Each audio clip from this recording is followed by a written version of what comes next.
नमस्कार दोस्तों, स्वागत है आप सभी का। दोस्तों, आज हम इस वीडियो में बात करेंगे एक ऐसे व्यक्ति की जिनके बारे में भारत के कई सैन्य इतिहासकारों का मानना है कि अगर इनके समय से पहले मौत न हो गई होती तो वे शायद भारत के पहले मुस्लिम थल सेना अध्यक्ष होते। हम यहाँ पर बात कर रहे हैं ब्रिगेडियर उस्मान की। ब्रिगेडियर उस्मान का जन्म 15 जुलाई 1912 को उत्तर प्रदेश के मऊ जिले के बीबीपुर गांव में हुआ था।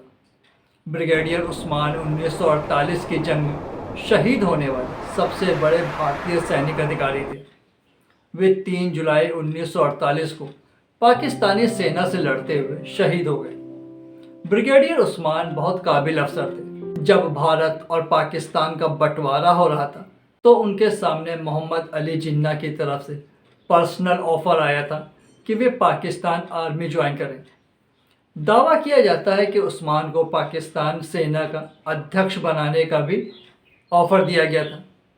ये तो उस्मान थे कि उन्होंने इस ऑफ़र को भी ठुकरा दिया। वे अकेले ऐसे भारतीय सैनिक थे जिनके सिर पर पाकिस्तान ने 50,000 रुपये का इनाम भी रखा था, जो सन 1947 में एक बहुत बड़ी रकम होती है। 1948 के युद्ध के बाद उन्हें नौशेरा का शेर कहा जाने लगा। आज़ादी के बाद से ही पाकिस्तान की नज़र कश्मीर को हड़पने की रही है। 1948 में देश की सरहद पर पाकिस्तान ने अघोषित लेकिन भीषण युद्ध छेड़ दिया था। पाकिस्तान खास रणनीति के तहत आगे बढ़ रहा था। वो पुंछ तक कब्जा कर कश्मीर को भारत से काट देना चाहता था। इसी के तहत उसने झंगड़ पर कब्जा किया। झंगड़ पर कब्जा करने से पाकिस्तान को नौशेरा, राजौरी और पुंछ पर नियंत्रण करने में आसानी हो रही थी। युद्ध में भारत को अपनी पकड़ के लिए पाकिस्तान को यहाँ पूरी तरह से बेदखल करना था, क्योंकि धीरे धीरे पाकिस्तानी सेना नौशेरा को चारों ओर से घेर रही थी। नौशेरा राजनयिक दृष्टि और सैन्य दृष्टि से दोनों महत्वपूर्ण था। इसके ज़रिए पाकिस्तान सेना पूरे कश्मीर पर कब्जा कर सकती थी। ब्रिगेडियर उस्मान इस बात को अच्छी तरह से समझते थे। वहीं पाकिस्तान को भी मालूम था कि नौशेर को फतह किए बिना आगे बढ़ना बेहद मुश्किल है।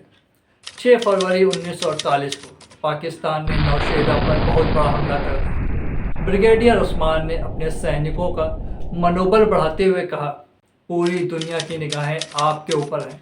हमारे देशवासियों की उम्मीदें और आशाएं हमारे प्रयासों पर लगी हुई हैं। हमें उन्हें निराश नहीं करना चाहिए। हमें बिना डरे झंगड़ पर कब्जा करने के लिए आगे बढ़ेंगे। भारत आपसे आपका कर्तव्य पूरा करने की उम्मीद करता है। इसे ऑपरेशन विजय नाम दिया गया। 18 मार्च को झंगड़ भारतीय सेना के नियंत्रण में आ गया। 3 जुलाई 1948 को पाकिस्तान ने हमला किया। शाम के लगभग 6 बज रहे थे। पाकिस्तान की तरफ से ज़बरदस्त गोलीबारी हो रही थी। ब्रिगेडियर उस्मान को उनके एक अफसर ने कहा कि दूसरे इलाके में चले जाएं, क्योंकि यहाँ बहुत खतरा है।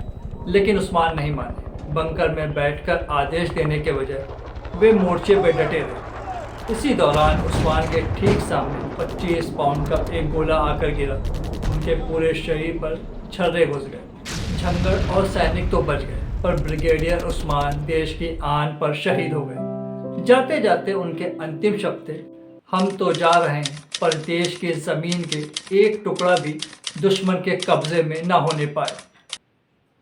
साथियों, आज के लिए इतना ही। वीडियो अगर पसंद आया हो तो इसे लाइक कर दें, अपने दोस्तों में शेयर कर दें और चैनल पे नए हैं तो इसे सब्सक्राइब करना ना भूलें।